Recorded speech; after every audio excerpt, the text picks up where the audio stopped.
9:35 exactly. Welcome back. News and views on Salam Media. We are now going to be joined by Hassen Seria, Press TV correspondent in South Africa.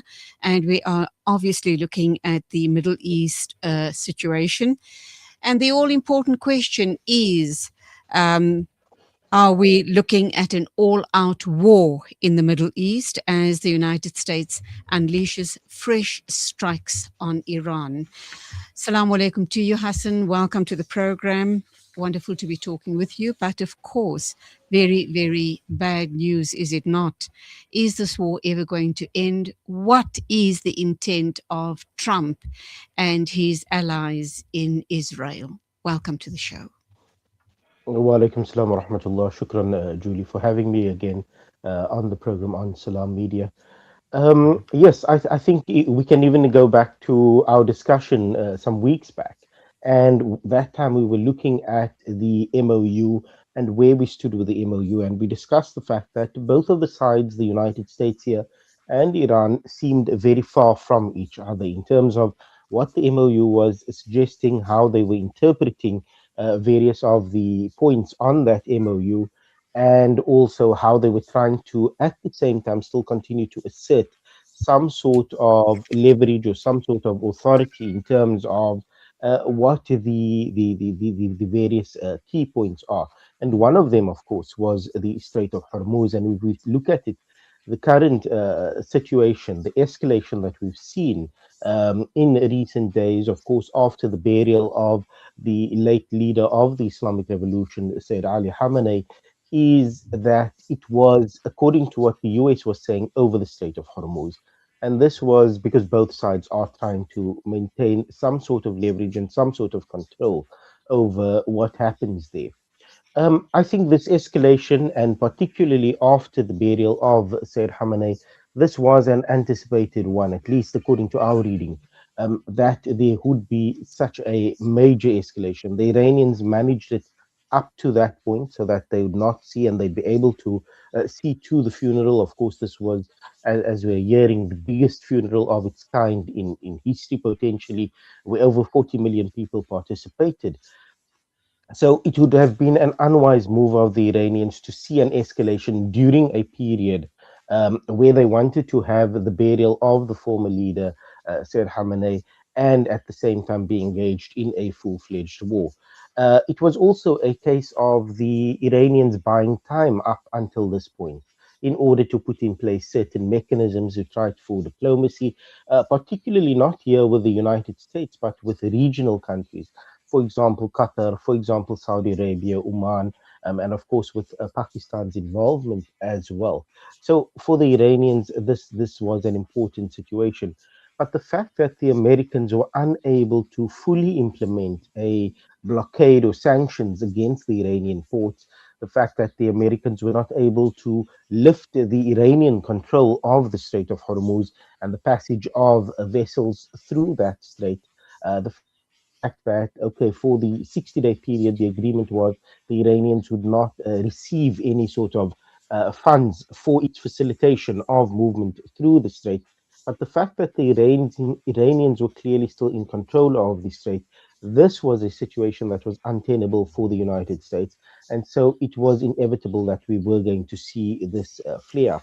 The statement that we also saw from the leader of the Islamic Revolution, Mujtaba Khamenei, is that there was an understanding that this period was going to be used by both the United States and by the Zionist regime, Israel, in order to do a build-up of a military hardware, to re-strategize, and then to see this escalation. And I think that is what we are starting to see now, that the situation is no longer just the skirmishes that we've seen over the past few months, but that we are now seeing an expansion. We've already seen, for example, desalination plants and electricity facilities as well in both Iran and in the neighboring Gulf states that have been targeted. So this all shows that we are certainly heading for that escalation that you talk about, Julie.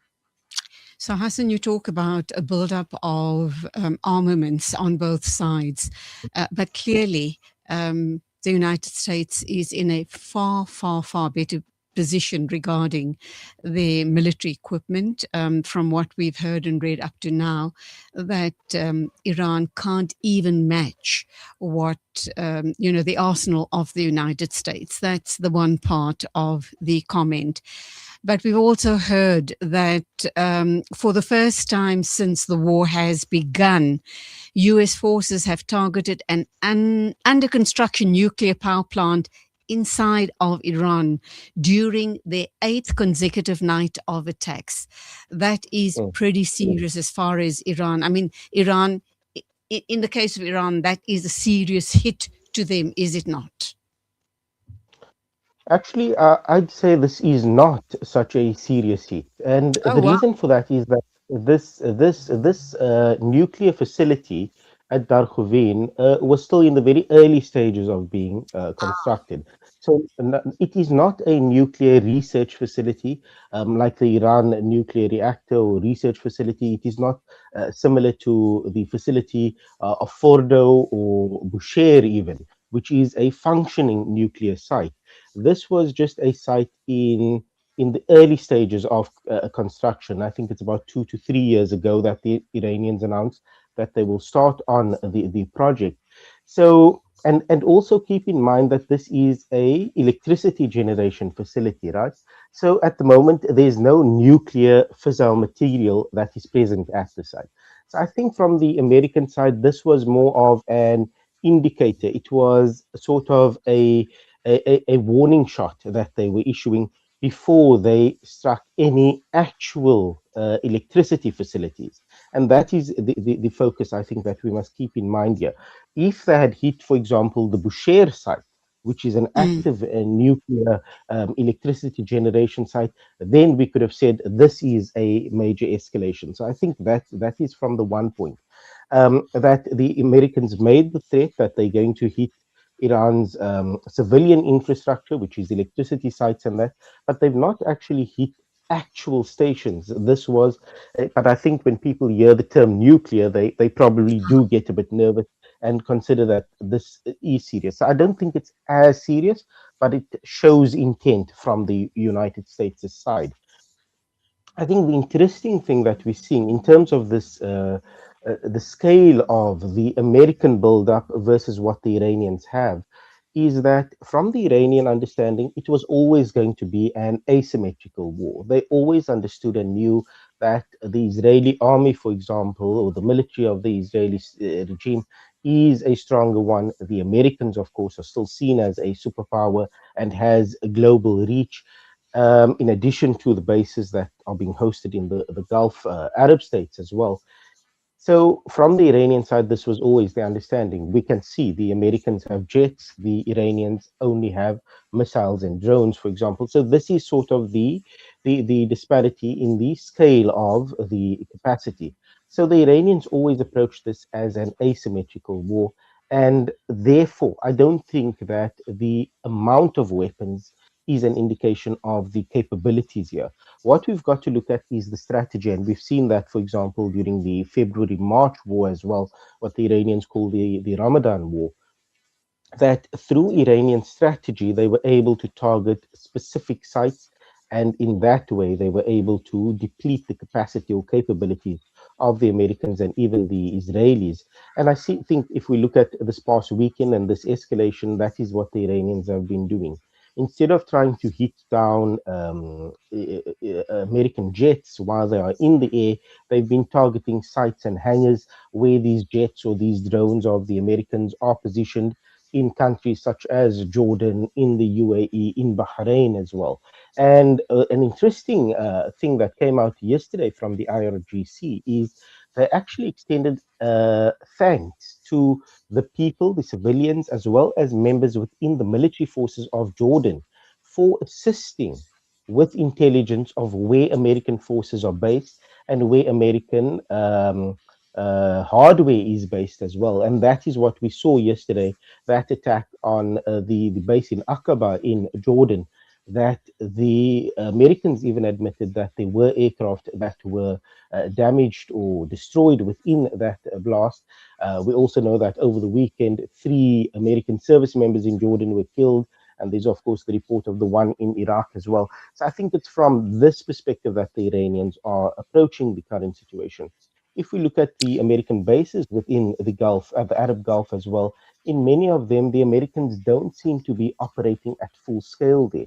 And what we've seen is what I'd say is a retreat of the American positioning to Israel, in fact, because that is where they are now landing more of their planes and their additional hardware and that.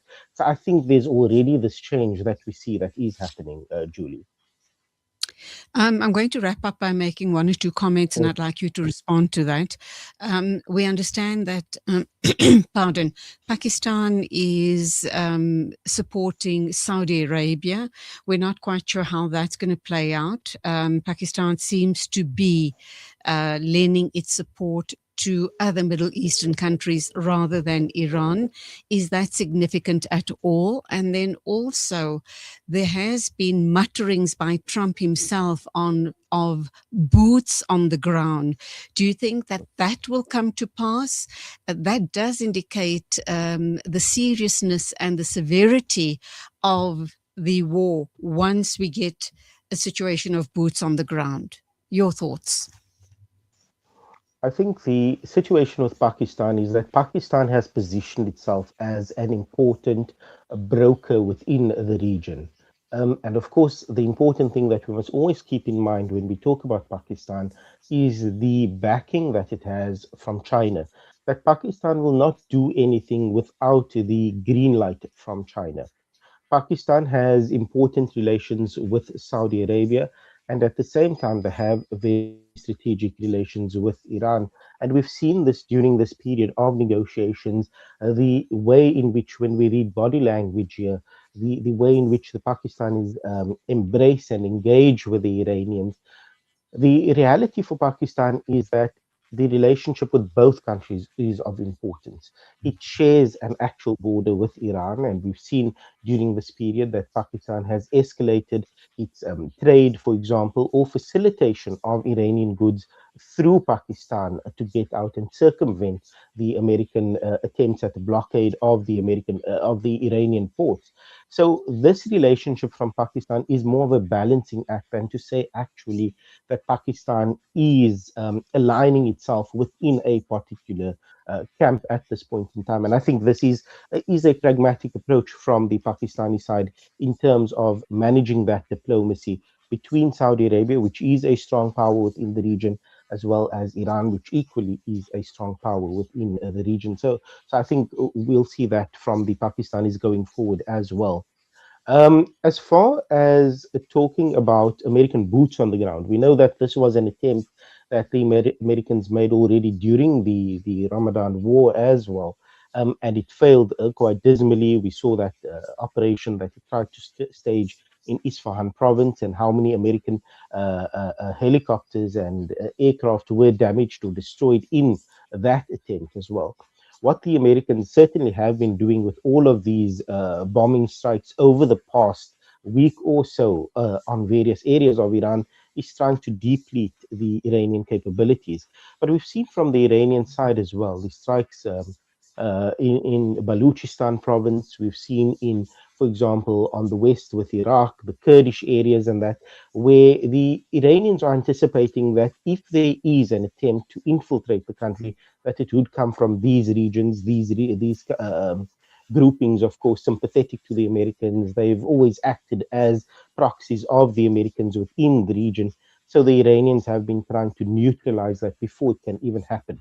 But even if the Americans get to that point where they do put boots on the ground, we've seen the reaction from the Iranian public here. Over 20 million people, for example, signing up to say that they are willing to volunteer in the military forces in order to Wow. confront the American aggression. So it certainly Mhm. is not going to be as easy for the Americans, even if they get Okay. to that point.